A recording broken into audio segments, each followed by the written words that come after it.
Great. Thanks, Matt. That's a wonderful introduction. And good evening to Matt, and good morning to Beau. So what time are you there, Beau? Just after 6:30. So the sun's coming up beautifully, or it's been up a while now, and a bit of dew on the grass. We're in for not a heat wave, but it's getting warm again after a belt of sort of late winter. But here I am in Oz, so nice to be here with you. Excellent. I can see from the chat we've got people from all around the world, so we're all on different time zones. We're all at different stages of the day, so that's great. That's great. So we're going to have a chat. We're going to have a chat man to man, filmmaker to filmmaker. We're going to find out what makes you tick a little bit, and then I'm going to ask you some questions. We're going to watch some clips from your films. I've picked 3 of your films to have a look at, and then we're also going to hopefully take some questions as well from the chat as we get going. So. But I think we should just fire straight in. 45 minutes isn't actually that long to cover your whole life and all your films. So let's just start. I'm going to start right at the beginning as well. I mean, can you tell me, where did you grow up and what sort of kid were you? Were you kind of an outdoorsy kid as well when you were? Yeah, look, I'm still coming to terms with the fact, Paul, that I think I'm still an underwhelming adult, and I think I was a really underwhelming kid. I think I was just a little dude that was trying to find his way. I've had a great life. I've had a really lucky life, I suppose. And you don't realize that, I think, until you start to be more reflective, which is probably more of a, into your 30s type thing. I didn't reflect much about myself in my 20s, I don't think. But my PhD had a lot to do with that, where you're in the hot seat a bit, where you've got to figure out what you're trying to find out about the world. And then you look back, right back to your childhood. And look, I've just finished writing my book, and I'm hopeless at memory beyond the age of 10. So whilst I think I was a fairly sort of plain little kid, I don't remember much about it anyway. I don't know what that is. I don't think I've got a problem, but I grew up just down the road. So you can see I'm in a little cabin on the top of a 5-acre block that I bought 8 years ago or something. And I've been pottering away here for ages, and a lot of you have probably seen it on the A Mile an Hour or some of my other films. I'm looking out through this window now, an old door that I've converted to a window, and I can see my father's place, or at least a suggestion of it, which is a few folds away of land. It's a very English sort of countryside-y place where I am now, and I've been to England a few times, and that's where all my heritage comes from, of course. And we had in Australia in the 1800s, we had an acclimatization society that tried to make where I'm sitting exactly where you folks are.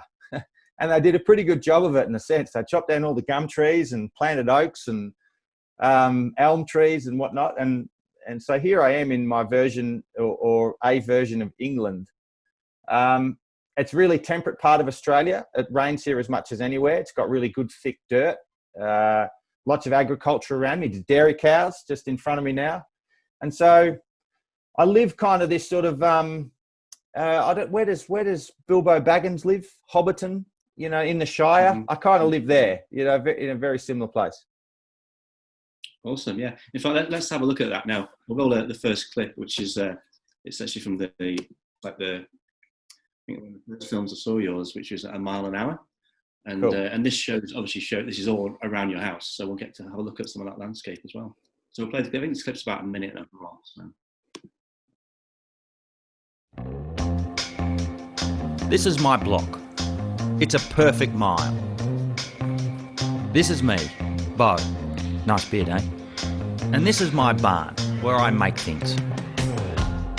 I'm going to run 26 laps of my block in the next 24 hours. At least a mile an hour, which equals a marathon. The marathon provides a structure, where in between laps, I'll do as much as possible.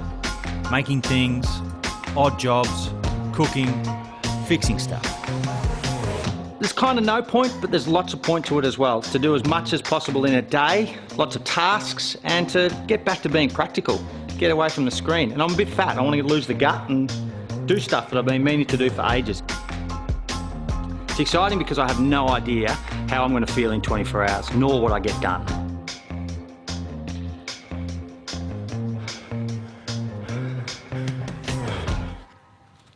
One of my bonuses is going to be eating 8 centimetres of licorice an hour. 18, 19, 20, 21, 22. Bugger. So I've got to split 2 in half, don't I? Nah, doesn't do it for me. I'd be having, every mile, I'd be having a kilo of chocolate. I did a PhD about 6 months ago and didn't have much fun because I was inside writing all the time. I'm going to do lots of projects and I'll unpack all these projects as the day unfolds. The potentials of a day are awesome. I have no idea how I'm going to feel and what my brain will be thinking and what I actually get done in the next 24 hours. That one. And very rarely do I put myself into a position where I can do so much in 24 hours. Clean the slate. I've got this lovely structure of a marathon, 1 mile an hour, and in between do as much as you can. Excellent. It's such a great film. And it's such a clever idea as well. So it's quite a simple idea, but it's so clever. I mean, when did you come up with the idea for this?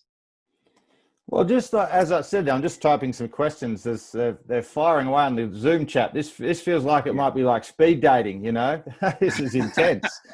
But the idea for the film very much came from that thing of, I was sitting inside, particularly for the last 6 months of my PhD, where you really are in lockdown and you've got to, well, it's a quality control thing, really, because PhDs can fly off the handle and be really horrible documents that don't mean anything to anyone if you get off the beaten path. So I had to basically go against my native instinct of wanting to be outside and doing lots of creative, practical things in amongst work. And I put on 6 or 7 kilos, I think it was. And I was just sitting there one day and I looked out the window and it's nice and green and warm enough. And I thought, I'm just going to run around the block. And I've never run a mile in my life, you know, to actually put my shoes on and go for a mile run is such a short run. And yet it was a really nice little circuit breaker from what I was writing.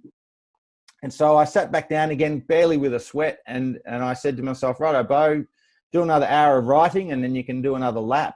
And I did that a few times throughout the next few days where I'd just use it as a sort of reward to just get outside. And I remember thinking, gee, I could really supersize this and do a whole marathon of laps around the block and in between do all the things that I'm not doing when I usually am at home, which is to potter in the barn and fix things and whatnot. And that's where the idea came from. That's amazing. I do wish I was as productive as you, even without the running, you know. Yeah, people are convinced I was on drugs. And I know they just say it as a joke, but it's amazing. I've had thousands of comments on YouTube and people say, this dude's on crack. You know, he's something else. He's on something. Yeah. Let's have a talk about the filmmaking as well. When did you start making films? How did you get into that? Look, and I'll be, Paul, you've probably always been a more sympathetic filmmaker than me or a more natural filmmaker. I was not. I remember wanting to be a filmmaker after watching Saving Private Ryan for some reason. It was a pivotal moment in the cinema for me where I was really impressed by the filmmaking as much as I was the story that was being told or the power of it. You know, it was a very cinematic film. And I remember borrowing a film camera from a friend not long after that when I went on my first sort of big solo trip around the world and took the film camera with me. And I was away for months and I took 30 minutes of footage. And it was, not only was it pretty crap footage, but it was what I thought was spectacular or adventurous or pretty. You know, I thought I was taking... When you say film camera, do you actually mean it? When you say film camera, do you actually mean an 8 millimeter? No, you're dead right. It was a handy cam. It was a cheap and nasty handy cam, but I thought that was pretty swish. You know, this was 20 years ago, and I took a few batteries, and it was the heaviest thing in my backpack. You know, and I had this crappy little tripod that barely worked, and I took, of that 30 minutes of footage, you might do a 1 minute highlight package at best. It was really bad footage, and I think I kind of did that for the next few years. I took what I thought was a good story or footage that was going to create a good story. And there was no story.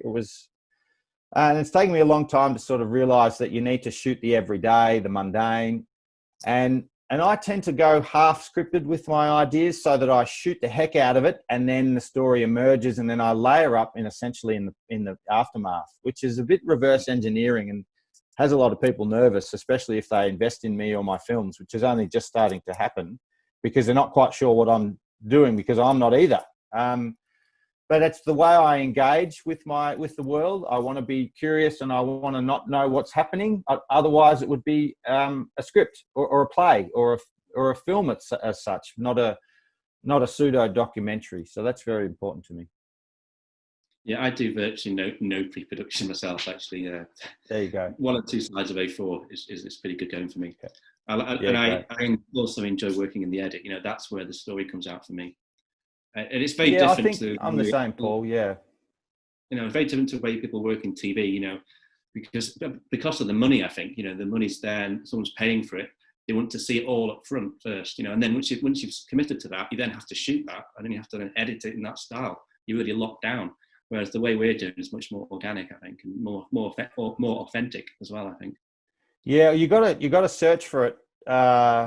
It's hard graft, or potentially hard graft in the aftermath, but I suppose it forces our hand to make what is there and to exaggerate what has happened, the best bits. Whereas I think if people have created something that's on script, and there's brilliant on script stuff, of course, it has to be pretty good from the outset because people are following a blueprint. In saying that doesn't, all the ideas I've had, and there's only about, sort of really 15 films I've got up there online. All 15 of them have a pretty good idea to start with. And that is the skeleton that it always goes back to. And then I've just got to trust myself to be myself and to follow my nose and to try and make decisions and to be as authentic as possible in front of camera, which has taken years as well, because you'll often put these filters and guards up and well, for a while there, I wanted to look or sound a certain way, and you've got to cut through all that and just be the person you are with your wife or your best mate or whatever, Mm-hmm. Did you ever do any training, any formal training? I mean, I'm presuming you didn't go to film school. No, I didn't. No, I like Casey Neistat. He has on his YouTube thing. It's just his one-line bio is "I did not go to film school," and yet it's been watched billions of times by humans, which is remarkable. I'm no Casey, but no, I didn't do any formal training. Although I lived in a very artistic household. My father's a landscape artist, and so he's always was thinking about the landscape and about pictures and about interpreting our world via an artistic medium. So I suppose that's rubbed off a bit.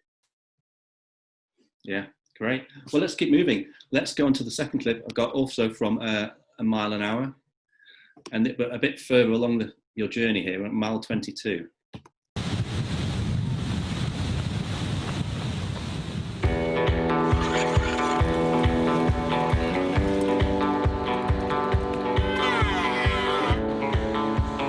Yeah, I feel really good. I'm usually up now, right? So the body's saying, right, get up, even though you haven't slept. So I feel great. Still got that compelling urge to sort of stop, but I know I can override that now because this is daytime, it's playtime,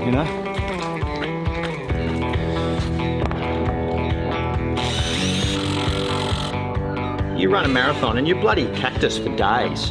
You can barely walk. You walk around like a 100-year-old. Whereas I feel completely fine now because of the burst, the rest, and the sort of pottering around and eating and hydrating. And great way to do a marathon. Do it over 24 hours.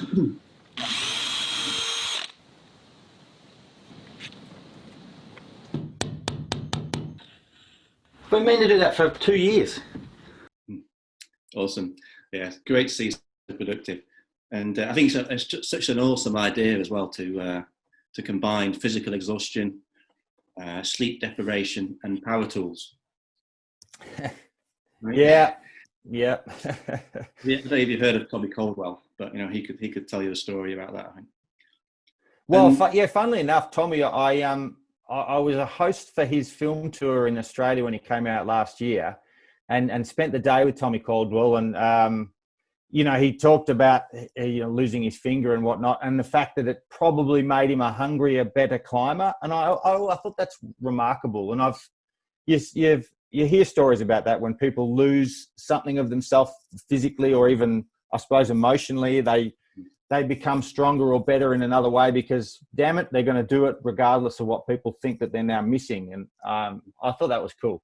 I don't want to lose a limb, by the way, but I imagine I'd be okay if I'd lost a finger. Okay. Yeah, you've still got 9 left. You'd be fine. Yeah. Yeah. And you're filmmaking now. Is that like your career? Do you make a living out of being a filmmaker, or do you still have like a day job? And how do you? Well, I worked at a university for almost a decade and got made redundant at the start of the year. It had nothing to do with COVID. They were just slashing smaller courses, and we were smaller. We were losing numbers in our outdoor education degrees for a number of years for a number of reasons. We were an exceptional little course that had its sort of heyday in the mid 2000s and was on the way down based on a bunch of things. So I was sort of at the helm of the course then when I was marched into an office and told I no longer had a job, and so I've been unemployed now for 11 months, and it's been magnificent, really. The shock of it for the first 3 months was horrible, and I haven't earned much money this year, but essentially, yes, it's given me the opportunity to be a dad full time and support my wife, who's a business leader, and she's a remarkable woman and really nice to watch her work. She works too hard, but yeah, she's now the main breadwinner, and I'm a 4-day dad or thereabouts, and the rest of the time making films with Mitch, great film ally, and that's a really good partnership. That's, we're in for the long haul now. We've created a business and we're going for it. So that plus writing projects and, doing speaking gigs or whatever, if things go to pot, I'll start milking cows or go back to building houses. Awesome. Yeah, I was going to ask you about Mitch. I mean, how does that collaboration work? How do you split up the kind of tasks between you? Well, Mitch was one of my students at Monash. He came through the outdoor education program, and I went on expedition with Mitch. There were 14 of us, and we went on a 10-day rafting trip down a famous river in Australia. And I always liked him. He was a great student, but he had such wonderful organisational skills of keeping 14 people's worth of stuff on a flotilla of 4 rafts. And yeah, I really liked him. When he graduated, myself and the team offered him an internship, and he became the intern for the outdoor education program, a graduate. And then, look, I was shooting films off to the side, and I knew Mitch. He created a film for his final university piece, and it was a really good little film. And I asked him one day, do you want to come out and help film this idea I've got? And he did. He came out and helped film it. That was The Commute, which is about to come out. Lo and behold, 5 years later. So it started really organically with just a sort of a friendship and knowing that he had an inkling for filmmaking. And so now it's very much that Beau cooks up some harebrained idea, and I essentially pitch it to Mitch and my wife. And if it gets through the Mitch and my wife gatekeepers, then we explore it more, and I'll write it up more, and I'll hash it out, and then we go shoot it, and we'll often bring in some other cameramen or some other crew. Mitch does all of the editing, most of the post-production now in terms of maps and texts and titles, and he tweaks a lot of the music that I source on Artlist, or that we get on Artlist. And between the two of us, we're kind of a two-man show, and it's excellent. We're this nimble filmmaking team, and I couldn't be happier with how this work. It's not work. It's remarkable. It's hard, but it's really good. It's very satisfying, and it's going really well. Yeah. I mean, I'm not saying all your films, of course, but in most of the films, you're actually in the films, aren't you? You're in front of camera. You're doing something. I mean, is that how you see your filmmaking remaining, or do you think you might think, right, I'm going to make a film about this, and step behind the camera, or still be in it as a presenter, but maybe not the focus of the story? Or I will be less and less. I'm sick of myself at the time. Every one of the films that goes live online, I'm totally sick of myself after that. Now, poor old Mitch, he goes through the rough cut, so he'd be more sick of Beau, I imagine. But then I have to live with myself the rest of the time. So I presume, hopefully he's okay. He's not too wounded after an edit. But I think that's going to happen, Paul. I think I'll pull back, and it won't just be about Beau's stories.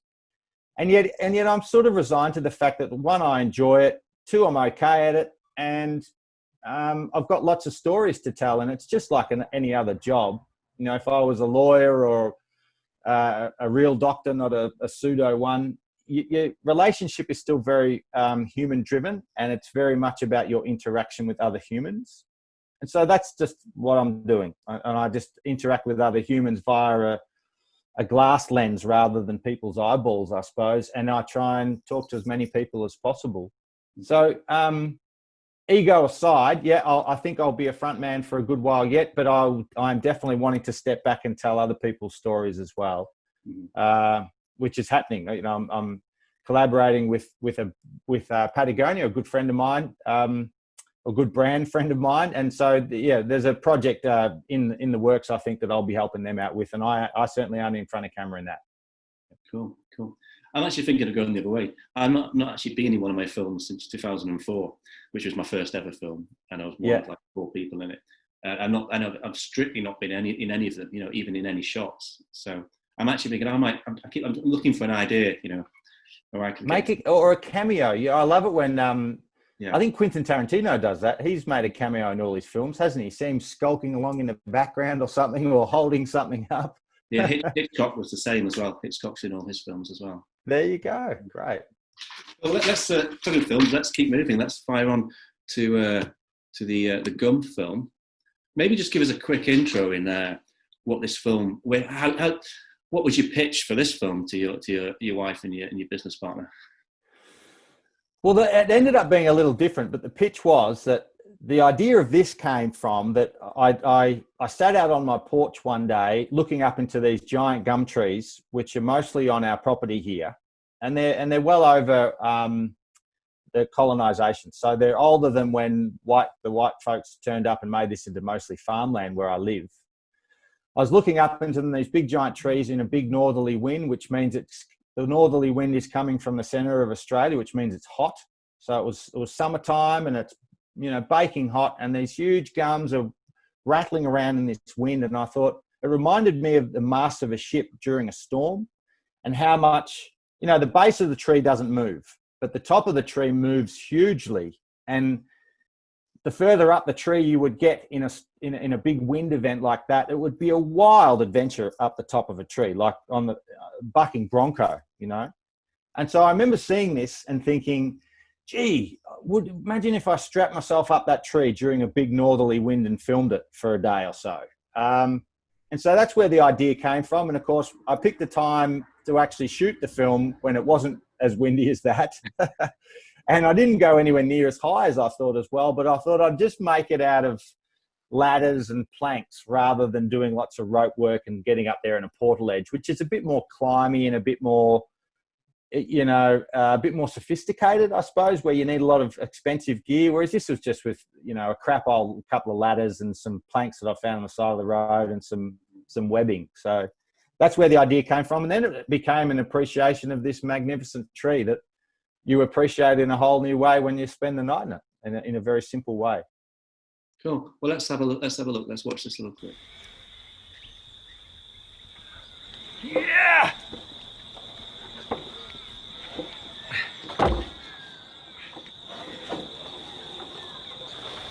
So, where are you sleeping? Up the tree, love. Do you plan to sleep on those planks that aren't level? Yeah, not level, nor strapped in at the moment. I think we're going to get a lot more sleep tonight than what Dad will. Maybe he'll end up sort of laying on a branch like a panther and just strapping himself around it or something. Oh, heart skipped a little beat then. What just happened? Oh, because the nothing happened actually. He's sweating. That was really good. Heart skipped a beat because I'm enjoying myself so much. Oh yeah. The sun going I down. feel like he's rushing and sweating and trying to set everything up. It's not the best OH&S scenario. I've been going at it now 4 hours, lathered in sweat, haven't really stopped. Bringing up my dinner bag. There it is. Helen, bless her, before I married her, she put that in the tucker bag. I just love tomatoes. It's my first tomato up a tree. I'm going to leave the dirt on because I rate the B12 and the dirt around spuds. I'm just going to leave it on. That's awesome film, that. And I love the fact you're wearing a harness, but the harness isn't clipped to anything.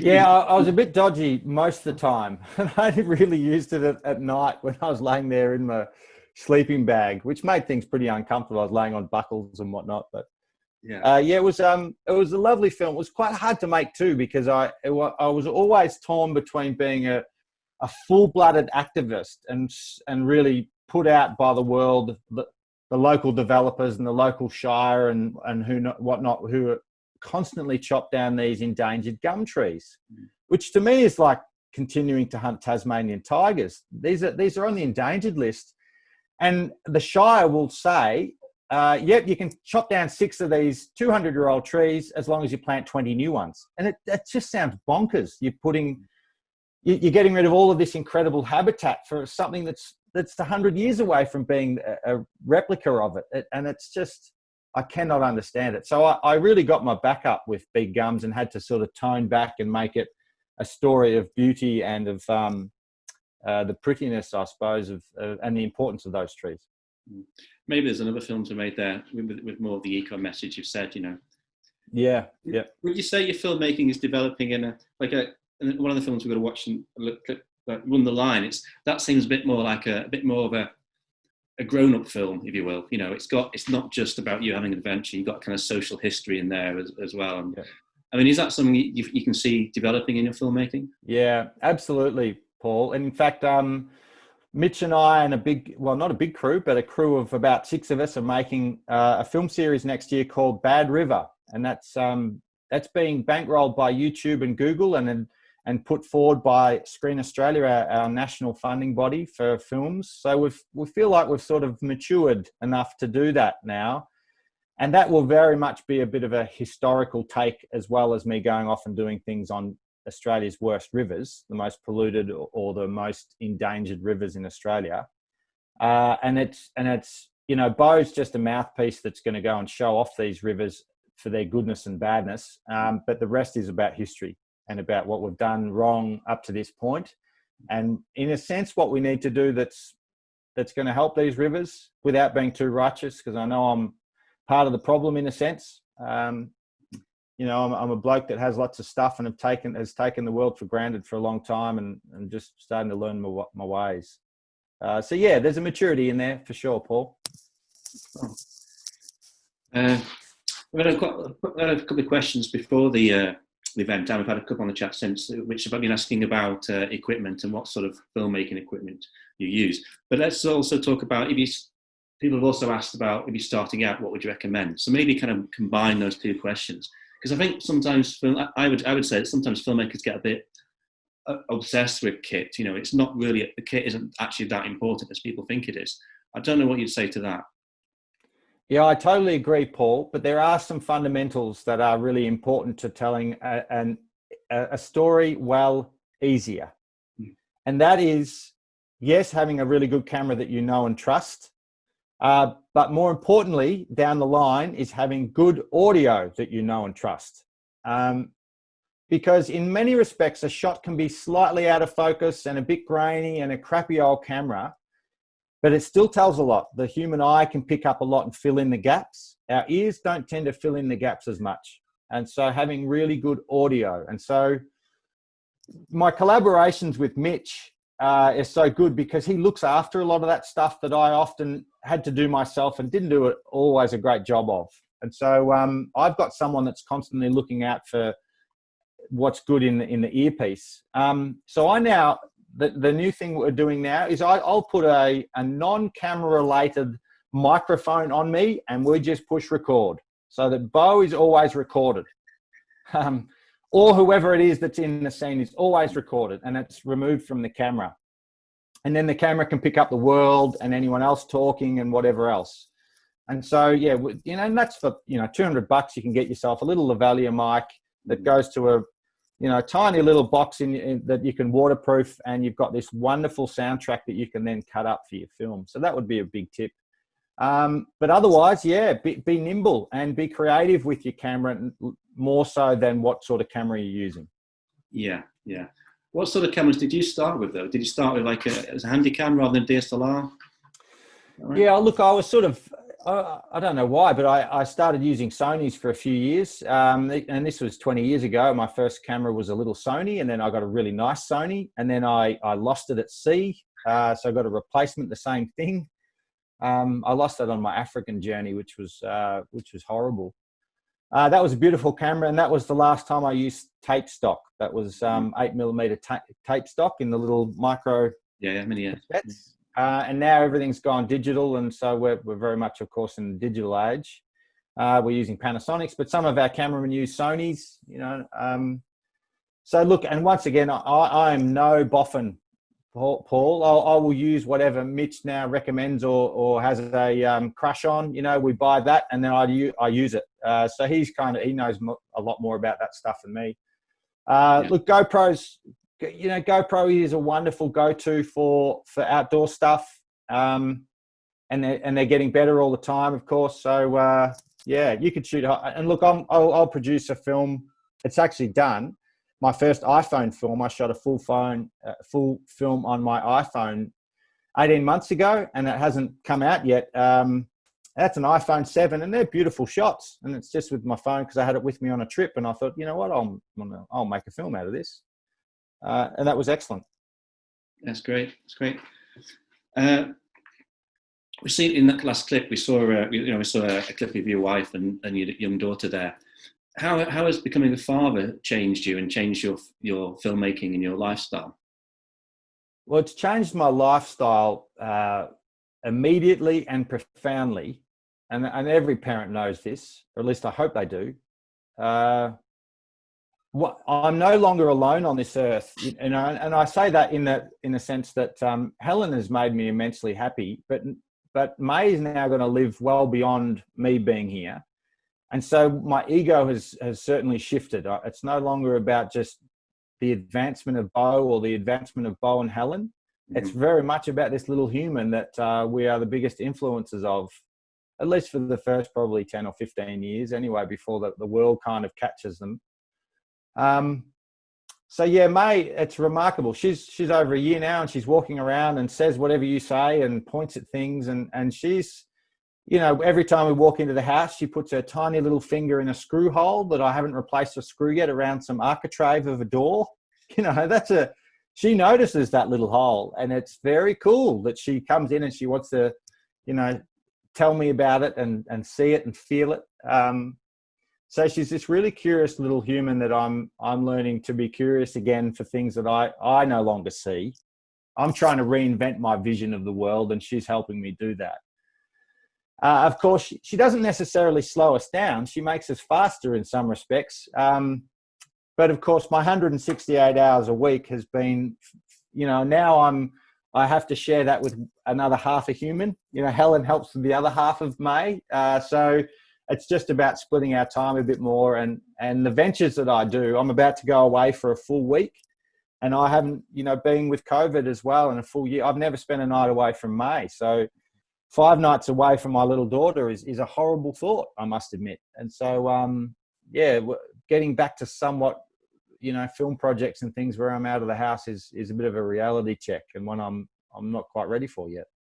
Yeah. So when you're looking at future projects, do you think that's going to make you less likely to look at a 3-month trip to Greenland? Or, no? Well, yes and no. Yes, it will make me question that more. And yet at this stage, and Helen's flexible enough, I think, in the future, being that she's sort of, she's the general manager of her business. So she could probably take some time off if she needed to and just come with me.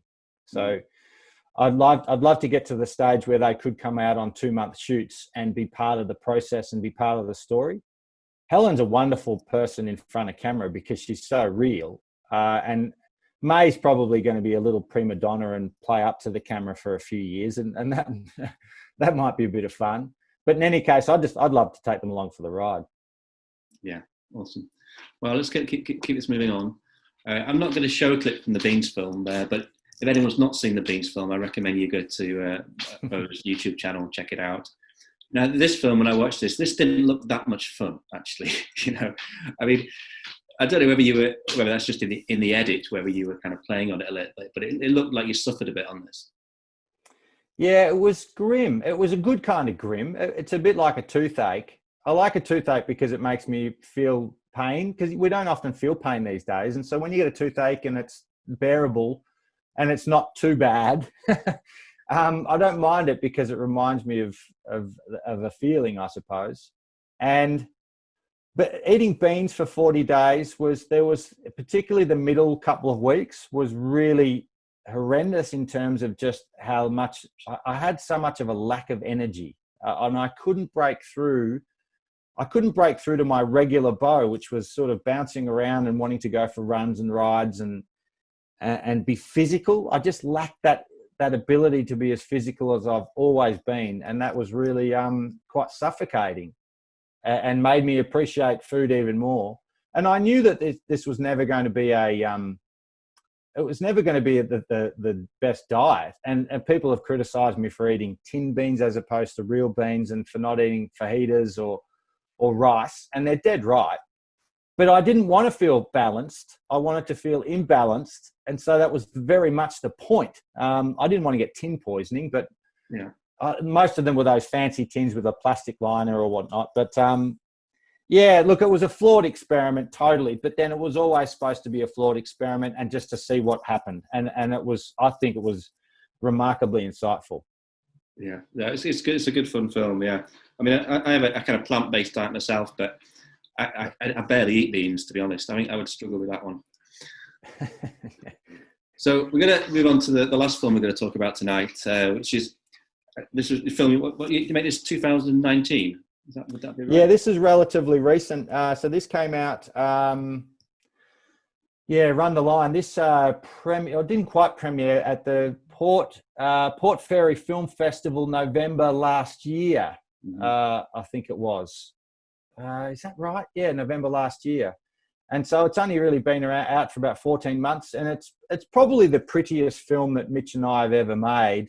It's got some really lovely moments in it, and I suppose it's where we really exploited the drone on a really nice day in country Victoria, in some nice countryside.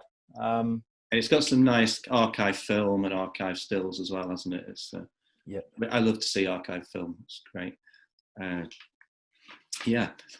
also this just played the Banff Mountain Film Festival as well in Canada. So. It did, yeah. We finally cracked Banff. You know, I've had a go at Banff on and off throughout the years, and it's got some offshoot events that things were shown at. But yeah, nice to be shown at Banff. I'm not sure of its success there, actually. I haven't had any feedback from the audiences, but yeah, it's got some elements in it that I'm really proud of, and a lot of that's to do with Mitch's shot making, and then the way it cobbled together in the end. When this was finished, and it wasn't an easy edit in some respects, it was quite linear, so it gave us a lovely A to B to work with, which makes a film a lot easier. But I still thought it was underdone for a message or for a real story, and yet, because it was left in this sort of state where it was, in my mind, a bit half done or not quite right, I didn't oversell the experience, and I think that's made it a good film. It's actually, people can make their own interpretations and have their own meanings from it, and there's enough there to take. So, yeah, I think you can overdo a film sometimes, and I thought this wasn't done enough, but I think it hit a mark. So I'm quite proud of it. Yeah, it's great. It's great. Let's play the intro, which is like, it's kind of like a trailer for the film, gives everyone a sense of what it's about. I live close to an old, closed down and overgrown train line. I've been coming here for years, and I've watched, even in my lifetime, as the old bridges rot.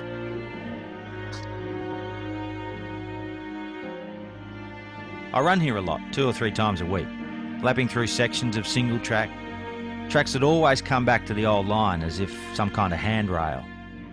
I know that bushy section of track really well, but the rest, it was long sold off, not long after closing down in 1958.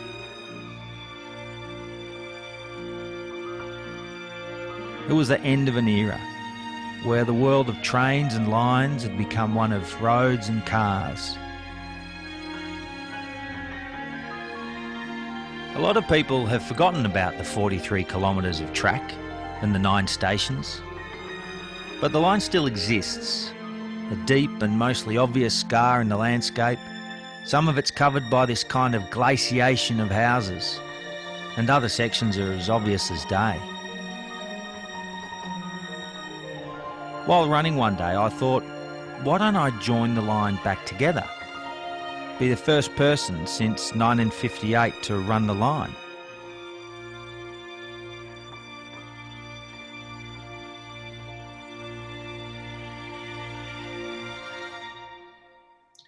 Excellent. And when you shot this, is it kind of a mix of the kind of live actuality on the day you did the run and then reshoots? Is that how you work? Yeah, and a bit like it's very important for me to do the trip first in its pure unadulterated form, where I don't know where the roads are or the farmer's name is, or if there's got an electric fence that I can't see, or whatever. I really want to explore it as if it's for the first time, because, well, it must be for me the first time to do it and shoot as much as we can, but not get too bogged down in, oh, we've just missed the best shot of our life potential there. Let's go back and shoot it. Meanwhile, then you have to do the trip in 2 days or 2 extra weeks or whatever. So we shoot it all in its entirety, then we watch it all, and then we make fillers. Okay, we need an extra shot here of Beau from above in that forest. That would look really cool. So I put my blue shirt back on and we go and reshoot that bit. And it tends to be, wider stuff or 3-dimensional stuff that doesn't ruin the, or sort of impinge on the reality of the actual trip itself and make, lose that authenticity. That's important. Mm-hmm.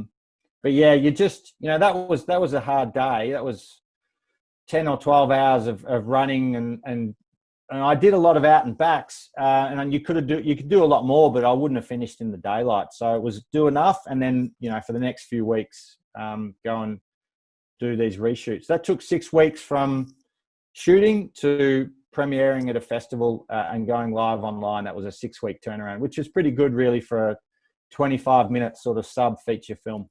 Mm-hmm. It's great. Let's just show. It's one of my favourite clips from the film. I'll just quickly show this clip. Awesome, first station. All aboard. The train line is now owned by hundreds of people. Its identity is no longer a line, but these individual bits and pieces divided up by fences. I had no idea how many fences I'd cross, nor how hard it was to be a ghost in a treeless landscape in the middle of the day. My thinking was that by continually moving and being mindful of the animals, I wasn't doing anyone any harm. Yeah, hard to see where it is here. I have no idea. It would have been a railway crossing. Oh yeah. Here's the police. I have no idea for us. They might have been called out, someone. Hello mate. What's going on? I'm running the old railway line. Yeah, right. We've got a few people ringing just saying that you're going through the paddocks. Yeah. People are just like, we don't know what he is, what's going on. So, that's all right. What's your name? Beau Miles of Jindivik. A bit of a runner. I've got the... How far's the track? 43 Ks. Yeah, right. Which is, roughly a marathon, so that's why I'm kind of doing it. Yeah, yeah. Is that all right? Cool with us. Right. You're not crazy, so that's all right. No, I'm not crazy. But that's okay. We're cool with that. Good on you. All right, take care, mate. Thanks, folks. Good on you. They were actually pretty good. They were fairly cold to start with, but then warmed up. And apparently one woman is pretty cross that I went through her property. So I get that. I don't want to disappoint anyone. I'm just doing something that's a story in their area. Yeah, it's great clip that. Was there any follow-up then from either the police or any of your angry neighbours? Yes, there was some follow-up. 2 people in particular, a woman farm owner and a male farm owner. I made my peace with the male farm owner and then made him part of the film. That's the fella you see at the start who does the disclaimer. Oh, yeah. He was great in the end. The woman, I don't think I brought around. I wanted to make her part of the film.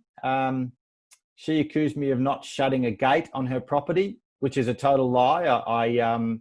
I was very, very careful about gates. And if I did encroach on a property that had big signs and said, keep out, get out, I just would simply go around. But I'd come onto her property from the backside, not where her driveway was. And so there were no signs on the backside where no one would ever come from anymore. So I just proceeded and came across her and her family and big dogs and whatnot. And she said, what the hell are you doing here? And I said, oh, I'm following the old train line. Tried to be very sweet by nature, but no, she didn't want me there at all.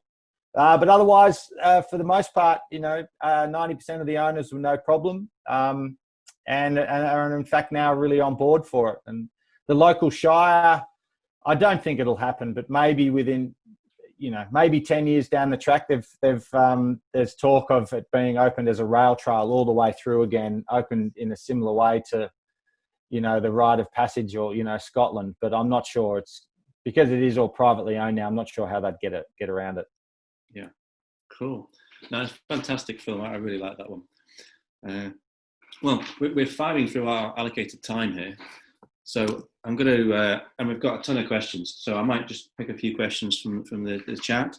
I've got a question from Harry Double. He actually forwarded this ahead of the show. So he says, when you're out on expeditions/challenges, how do you find the balance between living in the moment and making sure you're doing enough filming?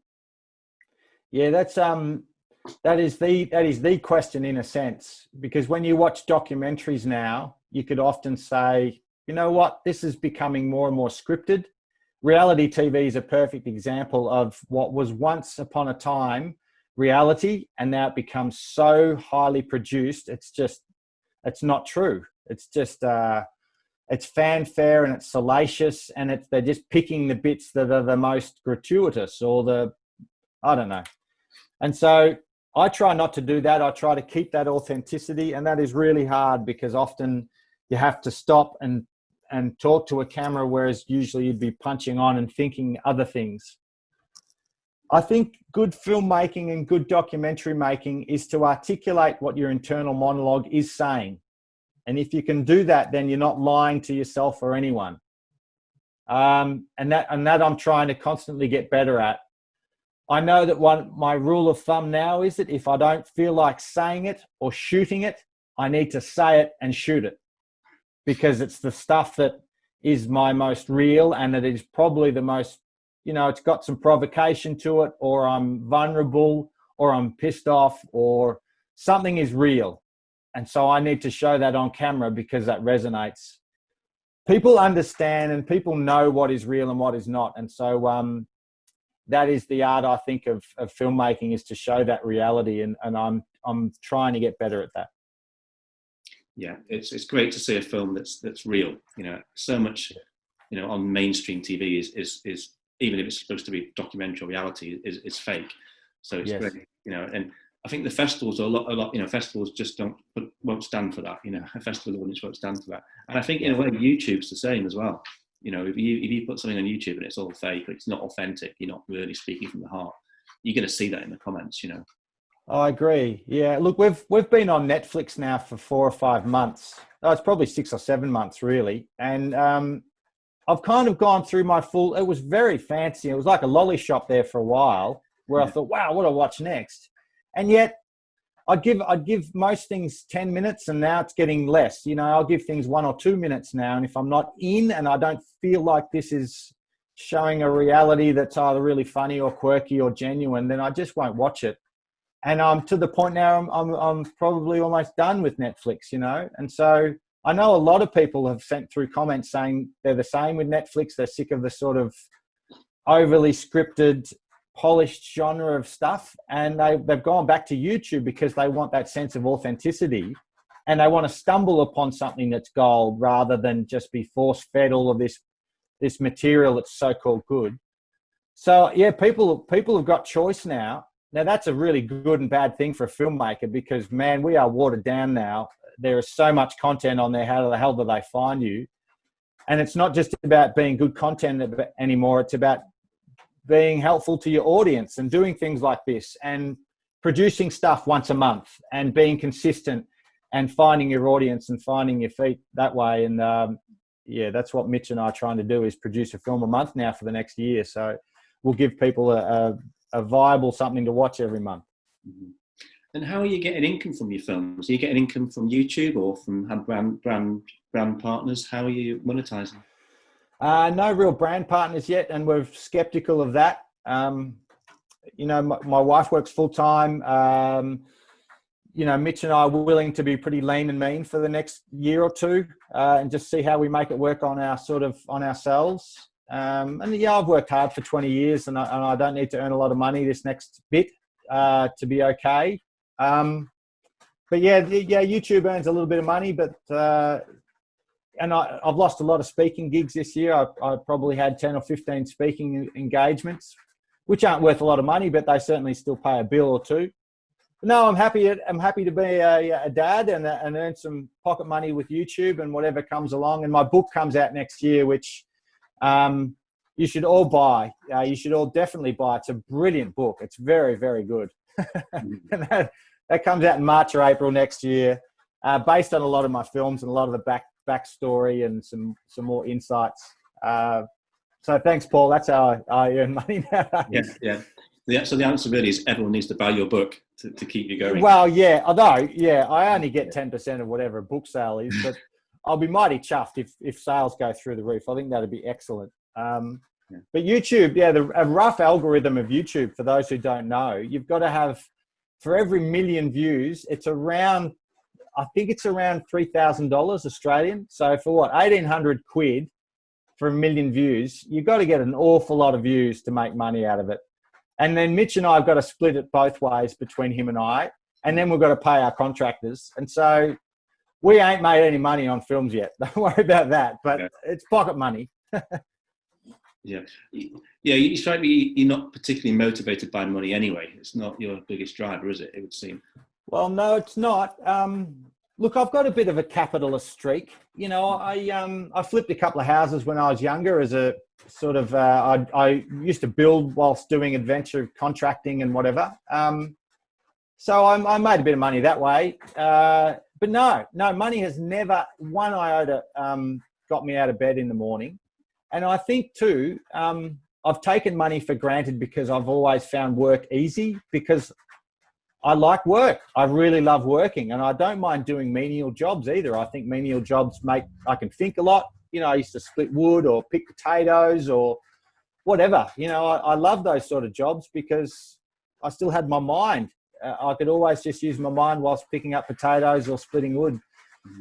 So money, in a sense, is easy to come by for me. So I've never thought much about it because I'm happy to work. A couple of people in the chat have been asking if there's any, if you taken anything from your education, from your degree, from your PhD, and whether that influences your films in any way. Yeah, I'm far more critical of myself and the human condition now after a PhD, because a PhD makes you really question the whole premise of a PhD, which I only realised, you know, in the initial stages of it, Paul, not when I started out. A PhD has to deliver a message that has never been said in a particular way before. They say that a PhD is about creating new knowledge. Now that's a fairly heady statement when you're creating new knowledge in a world of almost 8 billion people and you're saying something that's new. I don't believe I have in my PhD. I think it's a real melting pot of what's already out there, which in some respect is saying something new, but I suppose what it did is really make me question my own knowledge and, you know, these words called, you know, epistemology or ontology, which is how we interpret the world. I'm very different because of it, because it makes you, you know, it puts a real emphasis on what is true and what is your truth and what is knowledge. And so I'm trying to create that with films. Yeah. That's great.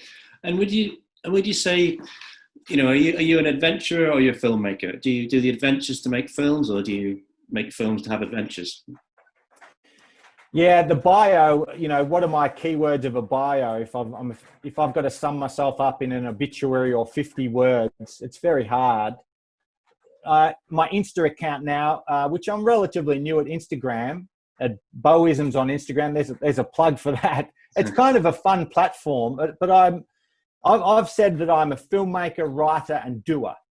And so adventure's not in there, and yet I make films and write about adventures. So probably it should be. But the word adventure is quite contested too, because, you know, I often think that a single parent that's doing it pretty tough, they're living a hell of an adventure because things are hard and challenging, and they've got to manage their time and resources. That's all very adventurous in some respects. So whilst I'm very married to the word and idea of adventure, I'm often really questioning it as well. I mean, are you worried at all that maybe in the future you get, you know, if you get bigger budgets, you start doing bigger films, more involved documentaries, you could actually look back and go, oh, I wish I could just get a handycam and, you know, go. Yeah. We're at that point now, Paul, where, you know, now having a budget to make a film series in 2021 is quite intimidating, because we're no longer able for Mitch and I to just sit around and spitball an idea and just shoot the hell out of it and make something of it. We've now got a 35-page contract that we've got to have a lawyer and an accountant on board, and we're still 4 months away from even shooting the first film. So yeah, things have shifted very quickly when money comes along, and I hope it doesn't change the end product. I know it will, for probably the better, but yeah, we've got to keep an eye out for that. I think I will, because I'm not driven by money. Yeah. Someone's just asked on the chat, Dylan's just asked, are there other filmmakers that inspire you, or other filmmakers you look out for online to get inspiration? Yeah. Now, what's his name? A German filmmaker that did Werner Herzog. You know, his stuff really fascinates me. Mm-hmm. Werner Herzog's Wes Anderson in sort of the popular sort of indie film scene. I love his stuff because it's quirky and so creative and visual. Steven Soderbergh, I used to really like watching his stuff, or do like watching his stuff. Sofia Coppola. I think movies and films are made in a time and place when you watch it. You know, something like Lost in Translation with Bill Murray is a film that I could watch over and over, because I just think the script is magnificent. It's a beautiful script and shot beautifully. And I'm a big Bill Murray fan. But yeah, I'm inspired by those people. I think they're really at the top of their game, and they're exceptional at what they do. Have you ever watched Straight Story, or The Straight Story? No. That's one you'd love. I'll send you a link after. All right, mate. Sounds good. Yeah. It might even be on Netflix. I don't know. Yeah, probably. So I'll see what else we've got coming up in the chat. I'll pull these out. A few people are asking about, you know, starting out in filmmaking and any tips. And I've got one tip which I'll just give people here, which is to go to my YouTube channel, and I have a thing called the 60-minute film school. So if you go to YouTube, Google 60-minute film school, and I attempt to teach anyone to make a film in 60 minutes. So that's an interesting starting point. But I wonder if you have any advice for anyone who's wanting to make the films of them, you know, start making films themselves. I've sort of touched on it a little bit, Paul. And I think there's a difference between filmmaking and storytelling, and yet they are so mutually exclusive if you want to be a good filmmaker, at least in my mind anyway. You have to find in your storytelling what most interests you, because you have to be the catalyst to translate what your story is to the audience. So it has to super duper interest you. And so to do that too, you have to be curious within the story. You have to, in some respects, constantly try and prove yourself wrong, or perhaps right, prove yourself right within a story to really agitate what's going on. And so that's a very, in a sense, complex way of saying you've got to really dig down into what you're trying to say, and you've got to. I'm not always a good person at saying things simply, because I'm constantly trying to be complex with something that's simple, and then I have to strip it back with the help of Mitch and Helen to say, oh, I don't quite understand. You need to say this there, or just give a title there, or tell them you're here. Whereas I think, oh, isn't that obvious? But it just isn't. So you need help too. So maybe there's my big tip. get lots of critical eyes on your product before it sees the light of day, because it will help you. Yeah, I agree with that. A good review process is always important, and it's painful at the time, but it's much better to hear that pain and hear those criticisms, from a few mates in your living room than when it's in the bar after the premiere. It's like, why did you tell me that before? Yeah, of course.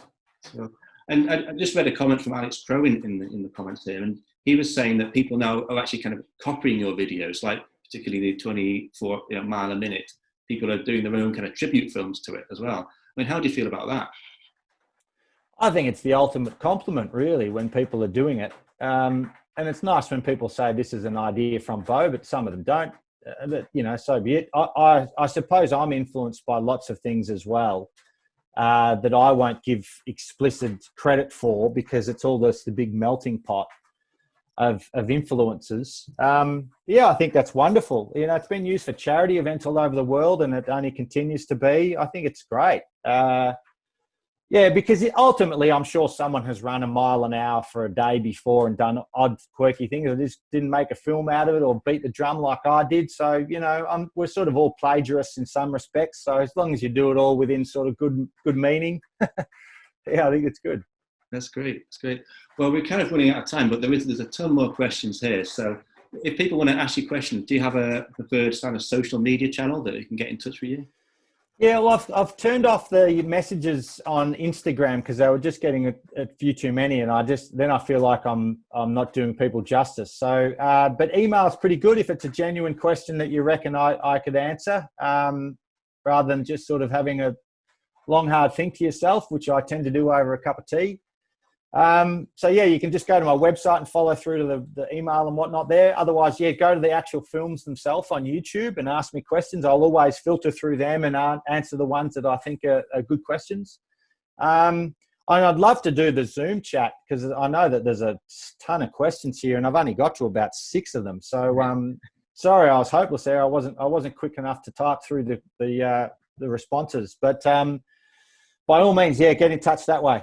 Yep. That's great. And of course, once they read your book next year, then they'll know a lot more about you and your process as well. Yeah, go out and spend the bucks. And unfortunately, we haven't signed off on a UK or a European publisher yet. So you have to pay all the Australian shipping, which is almost as much as the book. But, just have 3 or 4 less beers in the next few days and you'll be fine. That pays for the postage. But you can buy that book on my website and you'll find that pretty easy. That'd be great. Cool. Well, it's been a real pleasure chatting, Beau, and we could have chatted for another 2 hours, I'm sure. So I'm going to hand back to Matt now, who's going to just kind of wrap up the evening. But thanks everyone for joining again, and thanks for all the great questions on the chat. I'm sorry we didn't get through as many as I'd hoped. Thanks. Yeah, as am I. I've read a lot of them, and good on you. Thanks, Paul, and thanks everyone for asking questions. And I'm sorry I didn't get to many of you, but just hammer me otherwise. You can infiltrate from all those other social platforms and you'll get to me somehow.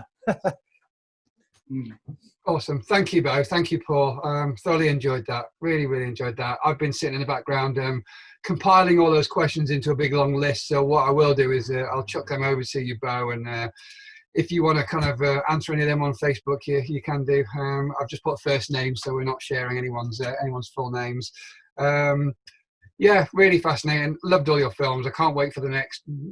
Are we 2 into the 14 now? We've got another 12 to go. What's today? Today's Tuesday, my time. Monday night. In Sunday night. So 6 days time, you're going to get a new film, and then 5 weeks after that. So for those of you on the Zoom now, it's the second Sunday of every month for the next 13 months at least, and likely some more in there, and likely more in 2022 right off the bat. So heaps of content every month, the second Sunday of the month.